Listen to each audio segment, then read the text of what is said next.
Hello everybody, it's EzraTime again here. Welcome back to another movie review, guys. And today I want to talk about this 2002 movie called Minority Report. This is a movie directed by Steven Spielberg and starring Tom Cruise, as John Anderton. And I know that we all know Tom Cruise from the Mission Impossible movie, and then I guess recently Top Gun Maverick. And me myself, I actually become a fan of Tom Cruise for Mission Impossible, and so far that's like the only movie franchise that I know him for. But I never actually watched the early 2000 movie, like basically pre Mission Impossible, you could say that. And Tom Cruise has some of them, like again, Minority Report, The Last Samurai, Collateral. And all I can say that I really love his early movies, you could say that. And that's why I want to talk about this movie because I do think this is a great movie. But before I talk about it even deeper, I want to tell you guys that again, this is gonna be a spoiler review, because I think it's a much easier review for me if I can talk about spoilers, especially from the certain part of the movie, especially the story, because I think it's just much easier for me to discuss it. So if you guys haven't watched the movie, then make sure you guys do not watch this review. Watch the movie first, because you don't want to get spoiled because this movie has a lot of like twists, you could say that. So go watch the movie first before you guys watch this review. So yeah, without further ado, let's begin with the review. So Minority Report basically tells the story for John Anderton, the chief of pre-crime, and the movie itself took place in 2054, where this organization named Pre-Crime basically was able to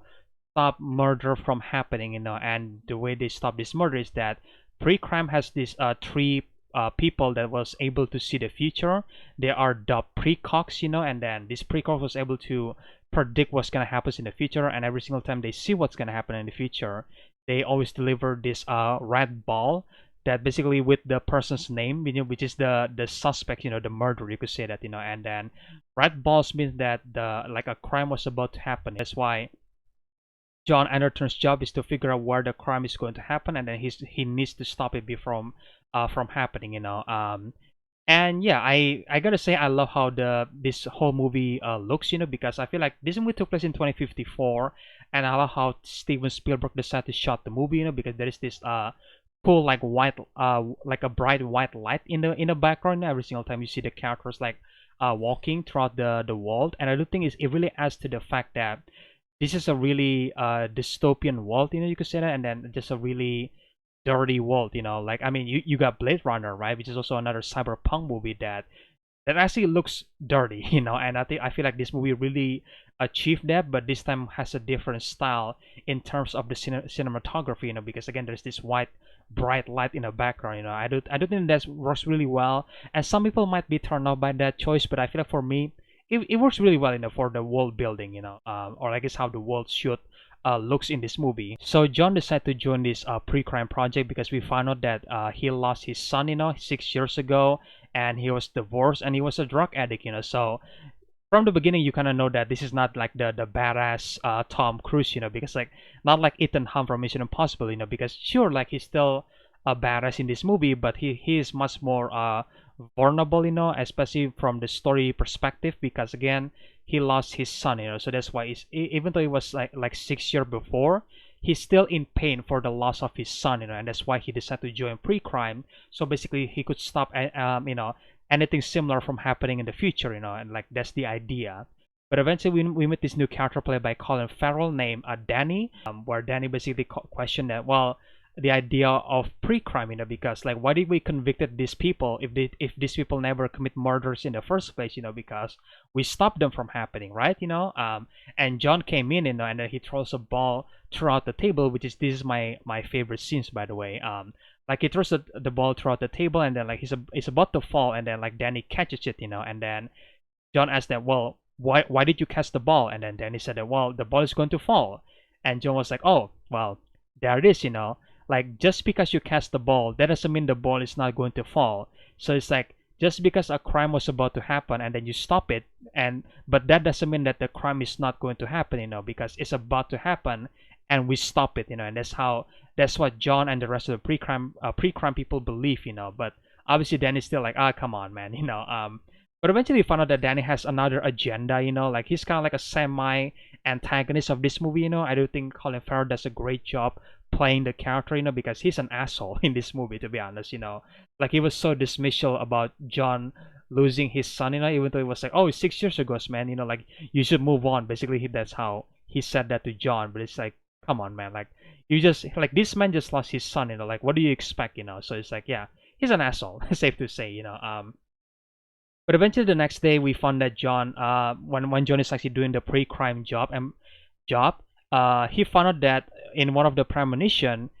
the murderer is actually himself, like John is basically killing this guy named Crow, and John was obviously shocked and confused, like what the hell is happening, like I don't even know who this guy is, and then eventually this is the start of like the John's journey to find out that like why did I kill this guy, and who is this guy in the first place, why did I do that, and it's an interesting perspective for me, because I feel like if John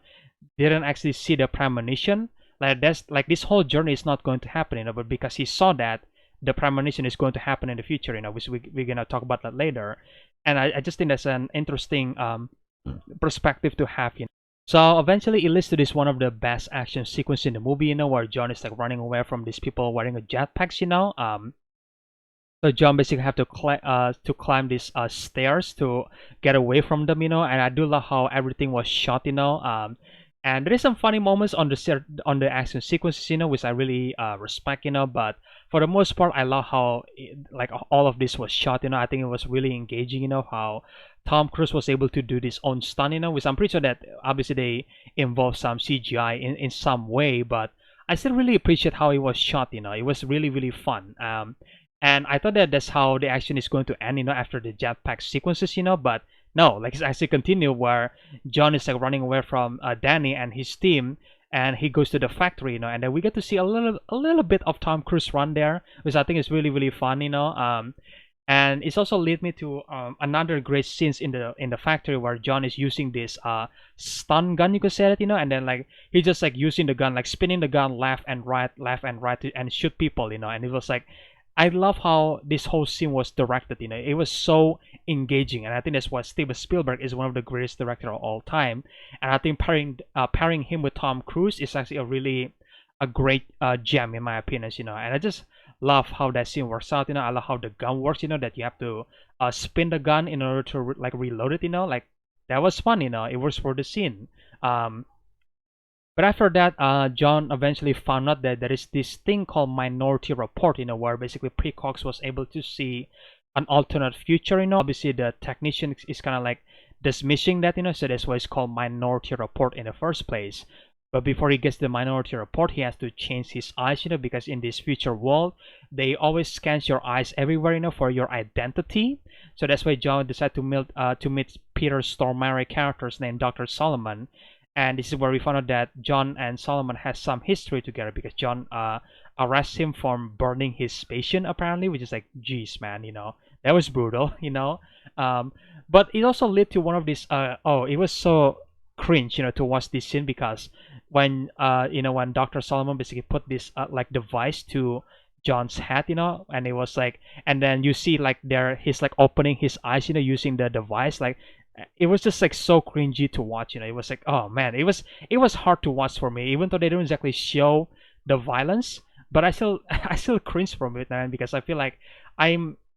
kind of like imagining the idea of that for the eye operation, like how painful that could be, even though like John is having like the inject himself with a drug, you could say that, but it's still it's still pretty painful to watch in my opinion, so yeah, after the surgery, John basically told to not open the blindfold for at least 12 hours. Otherwise, he will go blind, But the pre-crime soldiers was able to find them, in the apartment, and then they sent these spiders, I think. And there is this great scene where the camera like hovers above the, from room to room, Basically, it's kind of like John Wick Chapter 4, where you see the camera like above John Wick, and then you kind of like follows John Wick around the room. It's kind of similar here, where they follow the spiders around from room to room, scanning people's eyes, and there is this one funny scene where there is an older couple like arguing with each other, and then eventually the spiders arrive, and then they stop arguing for like split seconds to let the spiders scan their eyes. They decide to go back into fighting again. I think it was funny, because I love how this movie is not entirely serious and has some funny moments in them, I really appreciate that, I think it just really works for like lighting the mood at some point, and I don't think the jokes also really works, they're not cringy or corny in my opinion. They works for the movie, so that's that. But eventually John managed to capture one or like kidnap one of the precogs named Agatha, and the reason why he kidnaps Agatha is because Agatha was like the most powerful, like the most talented among all the three precogs. And there's this cool scene in the mall, where basically Agatha is guiding John to get away from the pre-crime people, and then they use a balloon, and they use like a homeless people, and then they also use the umbrella, to get away from the pre-crime people. And I do think that's a great scene because Agatha was able to predict the future. He was able to see the future, and I think it's just a great scene, But eventually we get to the hotel, and the leading up to the hotel, in my opinion, was really intense because now you know that the premonition is just keep happening left and right, So again, it goes back to my perspective, it's like if John didn't actually see the pre-crime, like the premonition, then all of this won't happen, but because he saw that, it starts to happen now in real time. And eventually they found this apartment belonged to Crow, the guy that John was supposed to kill. And we found out that Crow is actually the one who kidnapped his son, and then this is where John basically said that, well, you're right, Agatha, there is no alternate future for me. Like, I'm not set up, and I am going to kill this man. No matter what, I am going to kill this man because he kidnapped my son and potentially kill him, So it's like, it's just like, it's great, man. Because I love Tom Cruise's performance in this scene a lot, and of course Agatha basically said that, well, you still have a choice, because you're the only person that was able to see your future, like you could change it, you have a choice. And eventually when Crow arrived, John, beat him up and was about to shoot him, but at the last moment John decided to stop. He's going to arrest the man that killed his son. So basically, he again, like, it goes back to Agatha's idea that you have a choice, and John picked the choice that I'm not going to kill this man because I'm a cop, And eventually, we get this another big twist, where Crow basically said that you're supposed to kill me, because if you don't kill me, then they are not going to take care of my family. And it was like, well, what? Like John was confused that, wait, I'm supposed to kill you, And Crow said that, yeah, you're supposed to kill me. Like they told me this is going to happen, and but it didn't. Because John was able to change his future in some way. But there's another twist coming, where John basically said goodbye, Crow, But I feel like the way he said goodbye, Crow, is a bit different than in the premonition, where he has like a murderous eye, It's like goodbye, Crow, and then like shoot him out the window. But in this one, it's a bit different. Like he still said goodbye, Crow, but it's much more like somber in a way. And it was Crow who decided to like put John's gun in himself and then forcing John to kill Crow, to kill himself basically. And so in a way, the premonition is still happening, but it has a different context. I don't think it's really really cool that, it's like, oh, you thought John changed the future, right? But eventually, no, like the premonition is still happening, And I feel like to some people, that's just like the same premonition, but it's like, it just happens. It's just not now we know the context behind the premonition, but I feel like in some way maybe it's a bit different, because I feel like in the premonition John actually killed Crow in cold blood, but I feel like in this one it was an accident, that is still happened in a way. And I do think that's a really cool twist in my opinions. But after this we go to the third act of the movie, and this is where I think the movie kind of slows down a bit, but I feel like I still engage pretty much, and this is where John meets Lara. And because these two are divorced, because Lara is divorcing John, not because she hates John, but because every single time Lara saw John, she always saw her son. I do love that plot point in the divorce subplot, you could say that, because usually when the couple was divorced, then usually one of the, like, they hate one another or something like that, but in this one they don't. They actually still love and care for each other, and the reason why they separated is because they lost their son, and that's why it hurts them, that's why they decide to separate. I don't think that's a really great story for both the characters, and after this we see Agatha basically like predicting the future, or like seeing an alternate future if Sean, John's son, was still alive, and it was like a bittersweet moment, because I almost wish that Sean was still alive at some point, maybe John was able to find him by the end of the movie, but sadly that didn't happen, but it's just like, yeah, it's a great performance by all the actors, it's great that Agatha was able to see the future and able to see this alternate future for Sean. I do think that's a really a bittersweet moment for the character, but After this, we eventually found out that Lamar is actually the main antagonist of this movie. He's the director of Pre-Crime, and he basically the one that commits some felony. You could say that for Pre-Crime to happens in the first place. And because Detective Danny was able to find out that there's this minority report in Precox, that it's not just like a glitch that just happened, but it's actually a different idea for the crime to happen. So Lamar decided to kill Danny, because Danny was able to find out that this minority report from the precox, and obviously he doesn't want that to get out, so he kills Danny, which is kind of surprising to me because I was expecting him to be the main antagonist, and I guess he's still the semi-antagonist, and to be honest, I don't really feel bad for his death, because I still think he's an asshole in my opinion, so that's probably just me. But eventually, the information goes to public that Lamar was actually responsible for killing Agatha's mother, because Agatha's mother is a drug addict, so she lost the custody of her daughter. But eventually, she was able to recover, and she tried to gain custody to her daughter again. But Lamar obviously didn't want that because like Agatha was the main idea for pre-crime to happen, so he decided to kill Agatha's mother, and obviously manipulated the pre-crime system, or like the pre-cock premonition, you could say that, which like, yeah, I think it's another great twist in my opinion, but eventually that information goes to public, and then John was able to confront Lamar, like I love how Tom Cruise just like came like in full bold mode, you could say that, and it was like completely questioning Lamar's moral dilemma in a way, because if Lamar killed John, then the pre-crime is still going to succeed, because it proves that the system works, but obviously if he didn't kill John, then obviously the pre-crime will be, it will be done, that's not going to happen, it's going to be done, and on another twist in my opinion is that Lamar decided to kill himself in the end, and then basically asking forgiveness from John, so because of that pre-crime was stopped, from existing, because obviously the system itself cannot be trusted, clearly. And we see that in the end of the movie, we see John and Lara getting together again, they reconcile, and then eventually we saw that Lara is pregnant with another child, and then we also see the precox are living in peace, in a cabin somewhere, in undisclosed location, so they can form their own future, and all the prisoners was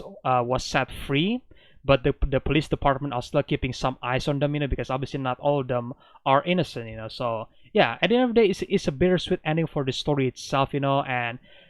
by watching this movie, I really wish that Tom Cruise will do another movie besides Mission Impossible, because I love the Mission Impossible movie, but I kind of miss when Tom Cruise is like playing another character besides Ethan, and then make it on like a science fiction world. I don't think that's a really cool idea for him to play again in the future, but I think Tom Cruise is going to do Mission Impossible movie until he retires, if I'm being honest, which I have no problem, but it's just like